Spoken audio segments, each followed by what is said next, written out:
така и в всеки един. Откъде трябва да се почне? Какви са нуждите на този спорт? Нуждите на този спорт са да се чува за него. Преди години, за съжаление, ние тогава още не сме имали деца, за да го знаем, но преди години в България са се правили кръг от световни първенства. Когато дойдат големите имена тук в България, това е огромен плюс и за държавата.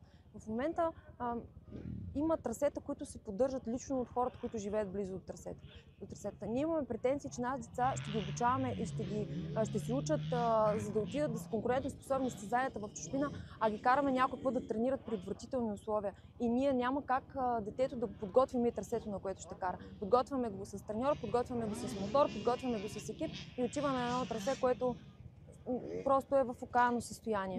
Можеш ли да ни кажеш, например, на теб колко ти коства тренировките на твоето дете?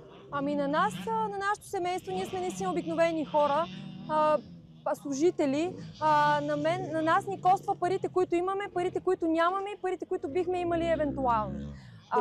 Няма как да се прецени точен бюджет. Всичко е според възможности, които имаме, докъде може да стигнем. Колко струва един мотора, да кажем?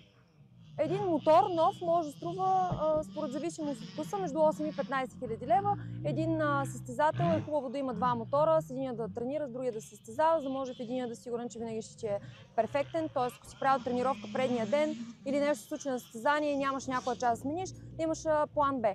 За един час да отидеш и да покажеш нещо, стоят хиляди часове тренировка.